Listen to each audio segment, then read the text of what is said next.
Last night I saw the new movie Keeper, which I'd been really excited about after seeing the trailers. Went and saw the movie last night, and I have a few thoughts about it.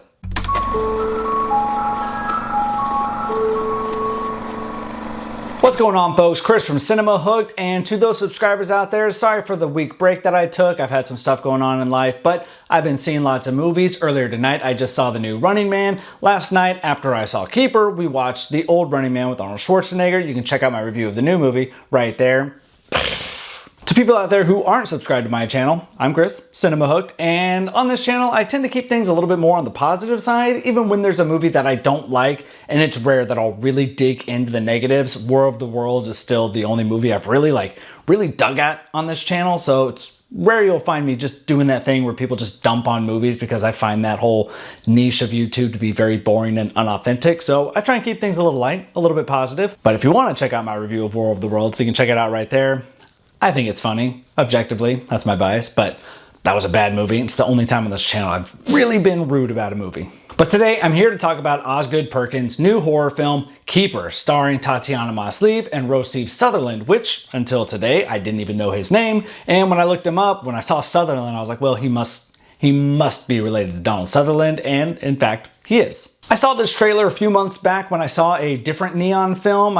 I think I saw some other horror movie by Neon and saw this trailer and knew Tatiana Maslany from She-Hulk and also the Perry Mason series on HBO Max. And I was excited. The creepy song that it's playing in the background that was written back in like 1896, super creepy. It's downloaded on my phone now, but it was such an ominous, just creepy trailer. You don't know what's going on. You just see a bunch of women's faces. You have this kind of creepy dialogue from Tatiana Maslany, and then it switches. It's like, boom, now you get the guy's perspective and he's got a creepy dialogue, and it's like, I don't know what's going on, but I'm into it. And then a newer trailer dropped that showed a little too much for my taste. It didn't give anything away about the movie, but it showed some creepy things that are in the movie that I wish would have been more of a shock and surprise to me. But it also had quotes from like other writers and directors. First one that comes to mind, I think was Mike Flanagan, and they were all just raving about this film. So it did build up the hype that I already had for this film. I am going to keep this review spoiler free though, because I hope that you guys see this movie. If you're into more psychological, kind of, not thriller, but it's definitely a psychological horror film. It's not a slasher. It's not gory, it's not gory like at all. It's just not that kind of a horror film. If you saw Longlegs, which is the only other Osgood Perkins movie I've seen, that movie's not particularly gory. It's just a messed up movie. This was kind of just a messed up movie. I will be totally upfront about this though. About almost halfway through the movie, I'm thinking in my head, as I'm watching the movies in the theater, I'm thinking, okay, what's something I could talk about when I do my review? I try and make little mental notes of what I'm going to talk about. And I was honest, I was like, man, I really don't want to give a bad review. Because halfway through the movie, I was kind of leaning towards, I don't think I like this movie. But I was like, hey, you know what? Be patient. You were super stoked on this movie.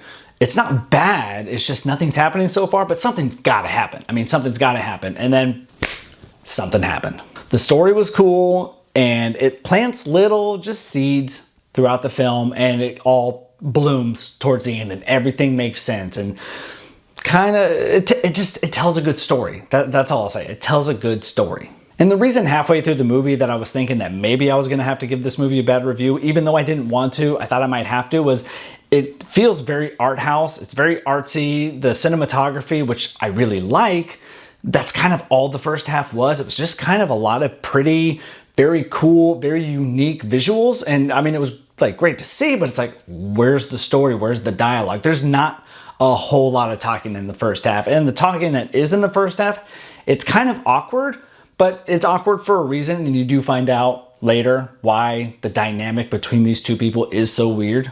One thing about the photography that I really liked was that I didn't look up who the cinematographer was, but they did something that I myself do in my own photography and when I do videography. And that's when you've got, really close to the lens, you've got something obstructing the lens and your subject is in focus and usually not even taking up that much of the frame. Whatever is in the foreground there that's kind of blurred out.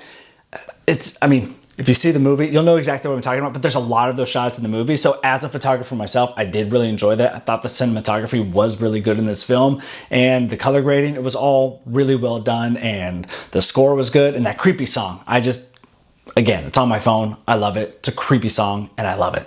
Back when I broke down this trailer, when it first dropped, you can check it out right there if you want to see it, I was guessing like, oh, maybe it's witchcraft, or, you know, maybe it's possession, maybe it's like a haunting type thing. And I'm not going to tell you what of any of those things, if any of those things it was, but it's really interesting. It's a really, really interesting story, and you're just not going to guess it. You might be able to pick out like things like, oh, I kind of thought it might have something to do with that, but you're not going to guess exactly what this is, because it was just like, oh, that's what's happening. If you like psychological horror films and you like things that are kind of messed up and just creepy, I'd say go see it. Go see it. But if you saw the trailer and you're kind of on the fence, like, I just don't know if this is my cup of tea, you can wait for streaming. You know, wait for streaming. But I do think it is worth watching. If you're not sold on spending the money to go to the theater to see it, I totally get that. But I do think it is a film worth seeing. But if you are into those psychological horrors that are just creepy and kind of get under your skin and make you uncomfortable, because honestly, these two people, these two characters, they make you uncomfortable. And I think that's the whole point. But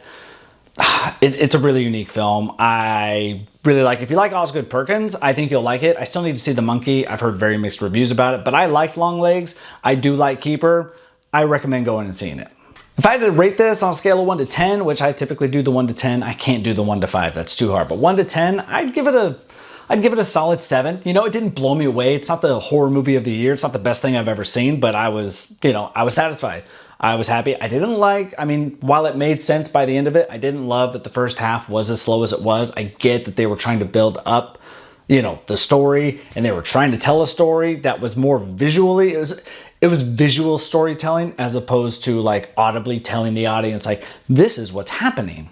I appreciate how artistic this film was, and it paid off in the end. But if you go in, just know that first half, it is slow.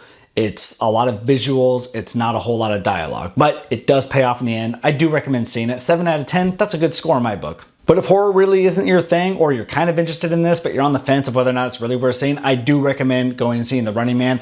I do think that that is generally going to be loved. I think it's going to have a great box office weekend. Highly recommend it. You could go see that this weekend. If you've already seen Keeper, or you have theories about what you think it's about, I won't spoil it in the comments, but I'd love to hear your theories about the movie. And if you saw it, please let me know what you guys thought, because I think this is going to get a lot of mixed reviews. I think it's sitting in like the 60s on Rotten Tomatoes, but I'd love to hear from you guys. And if you're new to this channel, I'd love it if you hit that little subscribe button down there and hit the little like button like the sign there says. And like I say always, let's keep the conversation going after the video ends, and I'll catch you on the next one. Bye.